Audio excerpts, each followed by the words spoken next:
Dani Olmo sur le point de revenir, un renfort clé pour le Barça avant les chocs face au Bayern et au Real Madrid. Jonathan Tah, une signature stratégique pour assurer l'avenir défensif du FC Barcelone. Le Barça défie le Real Madrid pour Alphonso Davies, un duel de géants en préparation.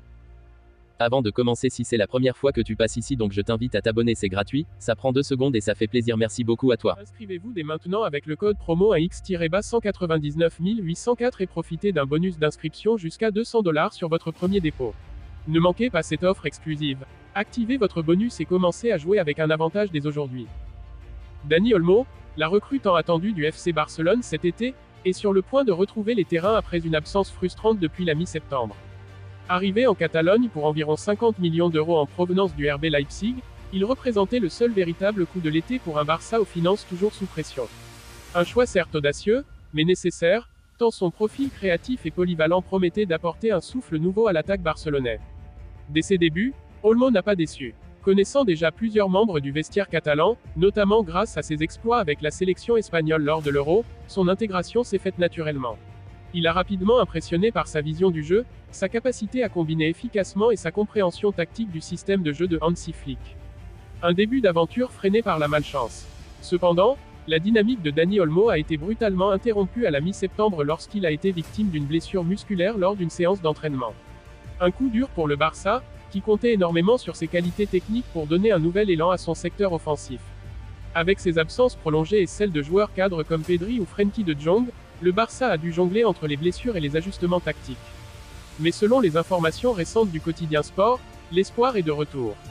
Dani Olmo se rapproche de la réintégration complète. Il est attendu qu'il participe aux dernières séances d'entraînement avec le groupe cette semaine, et son objectif est clair, obtenir du temps de jeu dès ce dimanche lors de l'importante confrontation face au FC Séville. Hansi Flick, conscient de l'importance de ce retour, souhaite absolument pouvoir compter sur lui pour les 2 grands chocs à venir. Des échéances cruciales. En effet, le FC Barcelone s'apprête à disputer des matchs capitaux qui pourraient bien définir leur saison. Le premier sera face à Bayern Munich en Ligue des Champions, une rencontre à haute tension où Olmo retrouverait son ancien club, et où son apport créatif serait un atout majeur face à une défense bavaroise impitoyable. Puis viendra l'éternel classico contre le Real Madrid, où sa polyvalence et sa capacité à dicter le tempo seront indispensables dans un duel où chaque détail peut faire la différence. Olmo le sait, ces échéances sont décisives, et son retour tombe à pic pour permettre au Barça d'affronter ces batailles avec une arme supplémentaire. Cependant, le staff technique reste prudent. La gestion de sa réintégration sera minutieuse, surtout dans un contexte où les incertitudes planent encore sur l'état de Lamine Yamal et Robert Lewandowski, eux aussi touchés lors de leur récent passage en sélection. Lewandowski notamment, figure emblématique du Barça, a souffert d'un coup à la cheville qui pourrait compromettre sa présence lors de ces rendez-vous cruciaux. Une montée en puissance progressive. Si Dani Olmo réussit à participer au match contre Séville, il est peu probable qu'il commence en tant que titulaire. Hansi Flick et son staff opteront probablement pour une montée en puissance progressive, en lui offrant des minutes de jeu en fin de rencontre pour retrouver des sensations et éviter tout risque de rechute. L'objectif est clairement de l'avoir à 100% pour le Bayern et le Real Madrid, où sa vision du jeu, ses passes tranchantes et sa capacité à casser les lignes peuvent faire basculer des matchs aussi serrés. Le Barça face à ces défis. En l'absence prolongée de Pedri et Frenkie de Jong, Olmo est perçu comme la clé de voûte qui pourrait offrir au Barça cette créativité manquante dans l'entrejeu. Sa capacité à jouer entre les lignes, à orchestrer les attaques et à dynamiser le jeu par des passes millimétrées est exactement ce dont Barcelone a besoin pour espérer briller dans ces rencontres d'envergure.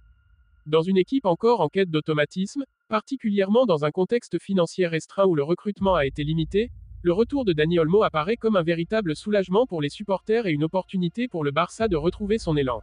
Tous les regards seront tournés vers son état de forme et sa capacité à enchaîner rapidement après cette pause forcée. Résumé. Dani Olmo, la recrue phare du FC Barcelone, se rapproche d'un retour très attendu après une blessure musculaire qui l'a éloigné des terrains depuis la mi-septembre. Avec un retour envisagé contre le FC Séville ce week-end, Olmo pourrait jouer un rôle crucial dans les 2 prochains chocs face au Bayern Munich et au Real Madrid. Le Barça espère que son apport technique et tactique permettra de surmonter ces défis, tandis que les incertitudes subsistent autour des états physiques de Lamine Yamal et Robert Lewandowski. Le FC Barcelone envisage Jonathan Tah comme une signature stratégique pour l'été 2025, une décision qui s'inscrit dans la vision à long terme du club en matière de renforcement défensif. Actuellement, le Barça peut compter sur des piliers comme Ronald Araujo, Andreas Christensen et Eric Garcia, tous sous contrat jusqu'en 2026. Toutefois, la direction du club, dirigée par Hansi Flick, est bien consciente de l'importance d'anticiper l'avenir, notamment en raison des possibles évolutions contractuelles ou des départs inattendus.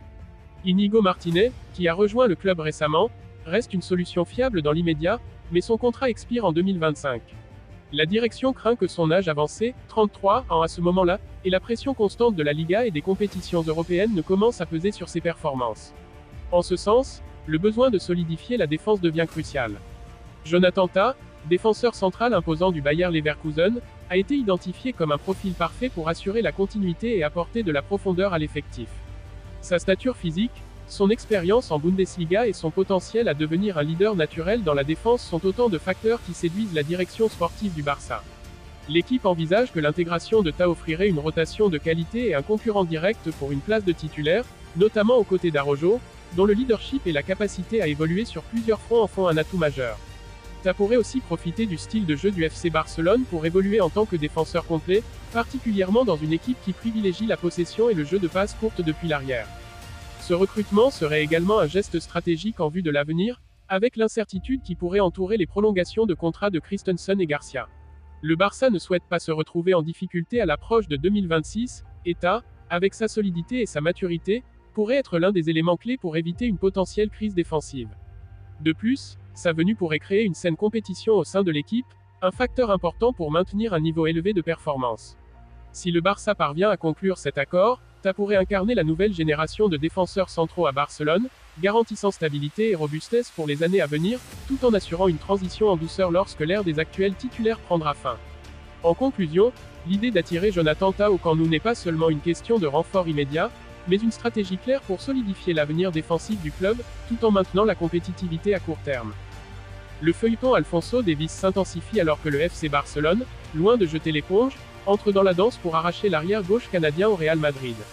Bien que la majorité du monde footballistique considère le transfert de Davies vers les Merengues comme une affaire presque bouclée, Barcelone semble déterminé à renverser la situation. D'après le quotidien catalan Sport, le Barça a récemment pris contact avec l'entourage de Davies pour signifier son intérêt sérieux. Deco, directeur sportif des Blaugrana, serait parfaitement au courant des exigences salariales et des négociations déjà bien avancées entre le Real Madrid et le joueur, mais croit en une opportunité de dernière minute pour faire changer d'avis la flèche canadienne. Ce que Barcelone propose ne se résume pas simplement à un contrat compétitif, mais à un projet ambitieux et inspirant, à même de séduire Davies, joueur à la fois rapide, puissant et surtout en quête de nouveaux défis. Joan Laporta, président du FC Barcelone, aurait personnellement insisté pour que le club ne laisse pas cette chance filer, voyant en Davies le potentiel d'un joueur capable de dominer le couloir gauche au Camp Nou pendant la prochaine décennie. Un défi monumental pour Deco et Laporta. La tâche s'annonce pourtant titanesque pour le Barça. En effet, les termes négociés entre Davies et le Real Madrid sont jugés très élevés, avec un salaire brut de 20 millions d'euros par saison, environ 10 millions nets, ainsi qu'une indemnité de signature de 10 millions d'euros, une somme considérable pour un joueur qui deviendrait libre en 2025. Le Real Madrid aurait même trouvé un préaccord dès mars 2024, préparant déjà l'arrivée du Canadien pour la saison suivante. Le club madrilène voit en lui le successeur idéal de Ferland Mendy, souhaitant renforcer un poste stratégique pour les années à venir.